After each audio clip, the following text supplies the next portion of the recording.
ज्यावेळेस वनवास संपला, प्रभू रामचंद्र सिंहासनावरती बसले आणि प्रभू रामचंद्र सिंहासनावरती बसल्याच्या नंतर प्रत्येकाला काही ना काही भेटवस्तू दिली आणि प्रत्येकाला काही ना काही भेटवस्तू दिल्याच्या नंतर सीता माता म्हणतात, प्रभू सगळ्यांना तुम्ही काही ना काही दिलं, परंतु माझ्या हनुमंतरायांना का तसं सोडलं? अगं सीते, सगळ्यांना काही ना काही देण्यासारखं होतं, परंतु हनुमंताला काहीच देण्यासारखं नाही. प्रभू काय बोलता तुम्ही? हनुमंतरायांना काही देण्यासारखं नाही? सीते काहीच नाही का? सीते आज तू कुणामुळे जिवंत असशील तर फक्त आणि फक्त माझ्या हनुमंतरायांमुळे. अगं सीते एवढंच नाही तर माझा लक्ष्मण कोणामुळे जिवंत असेल तर फक्त आणि फक्त हनुमंतरायांमुळे. तुम्ही आम्ही ज्या भक्तामुळे जिवंत आहे त्या भक्ताला काय देऊ? त्याच्या चरणावरी जरी माता ठेवला ना तर कमीच आहे, अशा भक्ताला मी काही देऊ. सीता मातेनं काय केलं तर सीता मातेनं गळ्यातला मोहरांचा हार काढला आणि त्या मोहरांचा हार हनुमंतरायांना भेट म्हणून दिला. हनुमंतरायांना भेट म्हणून दिल्याच्या नंतर त्या ठिकाणी हनुमंतरायांनी हार घेतला, मोत्याचा हिऱ्याचा हार, आणि हार घेतल्याच्या नंतर दादा इथं बसून बोलू नका. ओ दादा, विठ्ठल विठ्ठल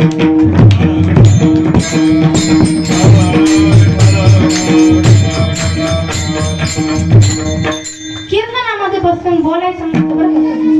हार घेतला आणि तो हार घेऊन हनुमंतराय उंच झाडावरती जाऊन बसले आणि उंच झाडावरती जाऊन बसल्याच्या नंतर मोहरांचा हार आहे, मोत्यांचा हार आहे, एक एक मणी घेतायत, दाताखाली टाकतायत आणि फोडून टाकतायत.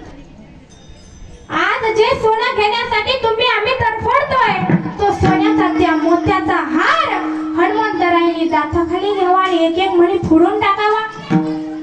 सगळ्या वानर सेनेनं बघितलं की या हनुमंताला मिळाले म्हणून याला मस्ती आली की काय म्हणायचं. सगळ्या वानर म्हणाले आपल्याला काही एवढं कमी मिळालं, या हनुमंताला एवढं मोठं मिळाले, तर हनुमंत काय करायला लागलाय? मणी फोडून टाकायला. सगळेजण सीता मातेकडे गेले आणि सीता मातेकडे गेल्याच्या नंतर सांगतात, सीता माता ऐकलं का? काय? अहो ज्या तुम्ही एवढ्या मोठ्या प्रेमानं मायेनं तुम्ही जो हार दिलता ना स्वतःच्या गळ्यातला काढून, तो हार हनुमंताने घेतलाय आणि एक एक मणी दाताखाली टाकतायत आणि फोडतायत.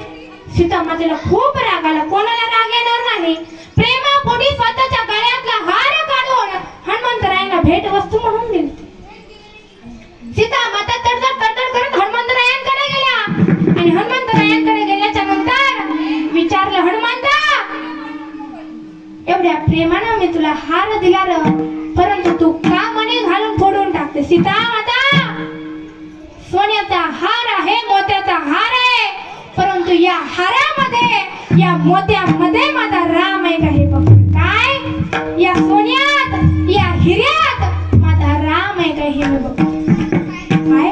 माझे प्रभू रामचंद्र आहेत का हे मी पाहतो. सीता मातेला खूप राग आलता, खूप राग आलता आणि रागाच्या भरात सीता माता काय म्हणतात, अरे हनुमंता आधी तुझ्यात राम आहे का बघ, नंतर माझ्या मोत्यात हार आहे का बघ. काय? आधी तुझ्यात राम आहे का बघ आणि नंतर माझ्या मोत्यात राम आहे का हे बघ. हनुमंतरायांनी पुढची मागचा विचार केला नाही, हात घेतला आणि स्वतःच्या हाताने आपली छाती टरटर फाडली आणि त्या ठिकाणी एक राम काय तर आखी राम पंचायत त्या ठिकाणी आपल्या हृदयामध्ये दाखवते. कुठं? हृदयामध्ये. फक्त एकाच गोष्टीमुळे काय? अरे हनुमंता, आधी तुझ्यात राम आहे का बघ, नंतर माझ्या मोत्यात राम आहे का हे बघ. कुठलाच विचार केला नाही. छाती फाडून एक राम काय तर आखी राम पंथ दाखवणारे माझे हनुमंत आहेत. सावता महाराजांना फक्त एवढंच मानले होते, लपण्यासाठी जागा द्या. चोर माग लागले तर विळा हातामध्ये घेऊन छाती टर फाडून जगाच्या मालकाला, विश्वाच्या मालकाला लपवण्यासाठी जागा देणारे संत सावता महाराज आहेत. यांचाच आदर्श घेऊन, यांचेच विचार डोक्यामध्ये घेऊन आपल्याला देखील भगवंताला काय करायचं आहे तर भगवंताला आपल्या हृदयामध्ये साठवायचं आहे. हृदयामध्ये साठवल्याच्या नंतर काय होतंय तर संत ज्ञानेश्वर महाराज अभंगाच्या दुसऱ्या चरणात सांगतात.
विश्वाच्या मालकाला हृदयामध्ये साठवायचं आहे. परंतु तत्पूर्वी अगोदर काय करायचं आहे तर आपल्याला आपला संसार काय करायचा आहे सोडायचा आहे.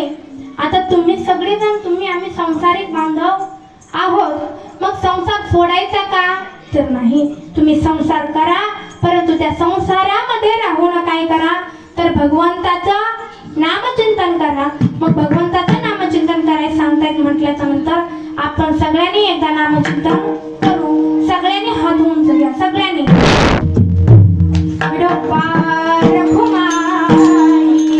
फक्त एकच विचार करा की ज्या आईनं 9 महिने 9 दिवस पोटामध्ये सांभाळले त्याच आईला म्हणावं आई काय केलं तू आमचं. हा त्याचा प्रश्न विचारताना एवढे मात्र एक गोष्ट तुम्ही लक्षात आणा, एवढं कष्ट सहन करणारी ती आपली आई आणि त्याच आईला म्हणावं आई काय केलं तू आमच्यासाठी. खायला घरामध्ये अन्न नाही आणि घरामध्ये खायला अन्न नसताना त्या आईनं म्हणावं बापाला नवऱ्याला खायला उद्या आज संध्याकाळचं फक्त पुरेल एवढंच अन्न आहे, तुम्ही काय करा तर तुम्ही उद्याच लागेल तेवढं अन्न घेऊन या. ही आपली आई सांगत असते, ही आपली माई सांगत असते.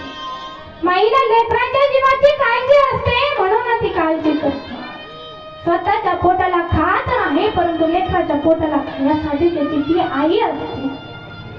त्या ताईला म्हणाव, ताई काय केलं तू आमच्यासाठी? ज्या दिवशी घरातून आई निघून जाईल ना, आवाज मोबाईलचा आवाज पडतो. ज्या दिवशी घरामधून आई निघून जाईल ना, त्याच दिवशी त्या आईची किंमत तुम्हा आम्हाला समजेल. कधी समजेल? ज्या दिवशी आपली आई घरामधून निघून जाईल ना, त्या दिवशी त्या आईची किंमत